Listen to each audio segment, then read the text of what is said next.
सहकारिता का चुनाव आज इटावा में हो रहा है। इटावा के वैदपुरा में यहाँ 5 पोलिंग बनाई गई है, जहाँ पर वोटिंग चल रही है। हमारे साथ पीसीएफ चेयरमैन शिवपाल सिंह के पुत्र आदित्य यादव मौजूद है, जो कि यहाँ पोलिंग पर अपने समर्थकों के साथ पहुंचे हैं। सर, सहकारिता का चुनाव चल रहा है, किस तरह देख रहे हैं सहकारिता के चुनाव को? देखिए, सहकारिता के चुनाव में आज से नहीं, दशकों से नेताजी ने जब राजनीति में आए तो सरकार में जब मंत्री बने थे, पहली बार सहकारिता मंत्री बने थे।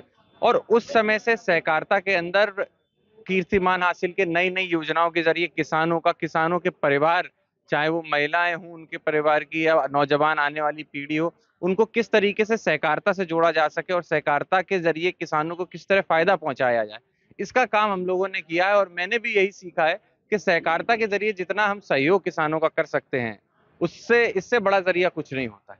तो इसमें सक्रियता हम लोग की लगातार रही है। आज चुनाव है डायरेक्टर्स का, और लगभग 38 सीटों के आसपास पे चुनाव हो रहा है इटावा के अंदर।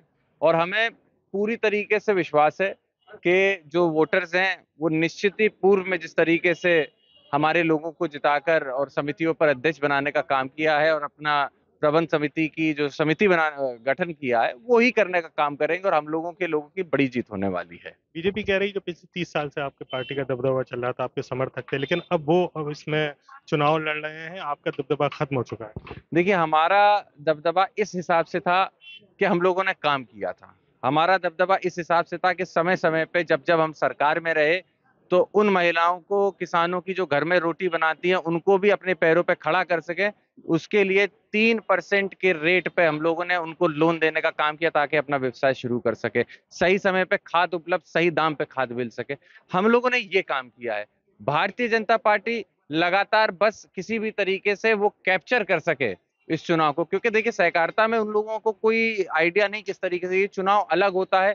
ये सहकारिता क्षेत्र अलग है राजनीति से, लेकिन इसमें भी बेईमानी करके प्रशासन द्वारा, पुलिस द्वारा दबाव बनाकर जो पर्चे हैं उनको खारिज करना, उनको वापस करा लेना, लोगों को डराने का काम करना, और ये सारी चीजें होती रही। लेकिन उसके बाद भी मैं कहूंगा, कोई भी चीज हो, उसके बावजूद हमारे जितने भी लोग थे, हमारे जितने भी प्रत्याशी थे, वो सब लोग डटे रहे, मजबूती से उन्होंने सामना किया। और हमारी मांग आज भी यही है कि निष्पक्ष तरीके से चुनाव हो। निष्पक्ष चुनाव होगा, निश्चित ही मैं जानता हूं परिणाम हम लोगों के ही फेवर में आने वाला है। शाम को नतीजे आने, काउंटिंग भी होनी, क्या लग रहा है कितने लोग जीत के आएंगे आपके? देखिए, 38 जैसा मैंने कहा चुनाव है, लगभग मैं सब पे मानता हूं, लेकिन प्रैक्टिकली बात करूं तो कहीं ना कहीं मैं कह सकता हूं 35 से 36 जो हमारे चुनाव हो रहे हैं अलग अलग समितियों पे, उनमें 35 से 36 हमारे लोग जीत के आएंगे। एक दो हो सकता है आगे पीछे हो जाए, लेकिन हमें पूरा विश्वास है कि मोर देन 95% हमारे प्रत्याशी जीत। कल सभापति का भी चुनाव होना, उसके बाद अगर बात करें पूरे प्रदेश की, इटावा से भी अलग हटके, तो क्या लग रहा है बीजेपी भी कोऑपरेटिव में इस बार घुसपैठ कर रही है अपनी पूरी तरह से? देखिए, उन लोगों ने प्रयास किया, लेकिन कोऑपरेटिव के अंदर ऐसा होता है कि आप चुनाव के 10 दिन पहले सोचे कि मैं सब कुछ घुमा के कर लूंगा अपने हिसाब से, वो नहीं होता। इसकी एक प्रक्रिया होती है, वोटर्स की एक प्रक्रिया होती है, जो मेंबर्स होते हैं उनको मेंबर बनाने की एक प्रक्रिया होती है, एक निर्धारित समय होता है 45 दिन का, कि उस समय के विधि के पहले बनने चाहिए। तो ये सब चीजें तो की नहीं गई। आनन फानन में बेईमानी से जितना किया जा सका उन लोगों ने अपने प्रयास किए हैं। प्रयास बेईमानी से किया है, लेकिन जनता ने देखा है, और मुझे पूर्ण विश्वास है कि जनता हम लोगों के साथ है, हम लोग के साथ है। और इसीलिए निष्पक्ष तरीके से चुनाव अगर होता है तो निश्चित हम लोग जीत के आएंगे। तो ये हमारे साथ पीसीएफ चेयरमैन आदित्य यादव थे, जिन्होंने कहा है कि प्रशासन के दबाव में कैप्चर करने को, बीजेपी कैप्चर करने की कोशिश कर रही है कोऑपरेटिव को। अगर निष्पक्ष चुनाव होता है तो एक बार फिर से समाजवादी पार्टी समर्थित लोगों का एक बार फिर से कोऑपरेटिव में परचम लहराने जा रहा है। कोऑपरेटिव का चुनाव इटावा में चल रहा है। हम इस वक्त इटावा के वैदपुरा के रजमऊ इलाके में, जहां इस पोलिंग पर 5 वार्डों के चुनाव चल रहे हैं। ये तस्वीरें हैं इटावा के वैदपुरा के रजमऊ की, जहां कड़े सुरक्षा व्यवस्था में, कड़े सुरक्षा घेरे में यहाँ पर चुनाव हो रहा है। आप देख रहे हैं ये रजमऊ का गेट है वो पोलिंग का, जहां पर कड़ी सुरक्षा व्यवस्था में लोग मतदान करने जा रहे हैं।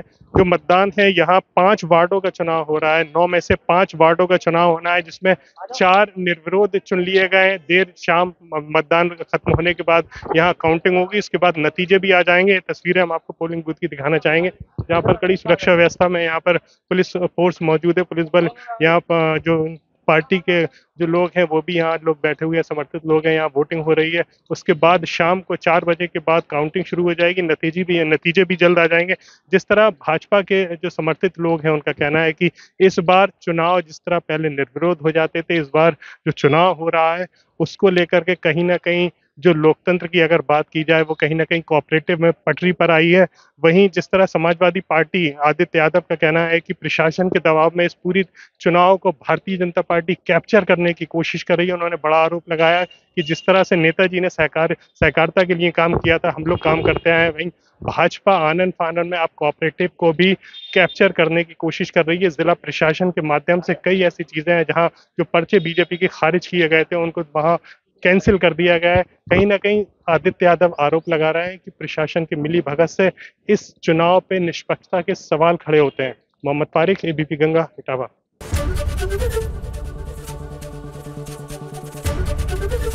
एबीपी गंगा, खबर आपकी, जुबान आपकी।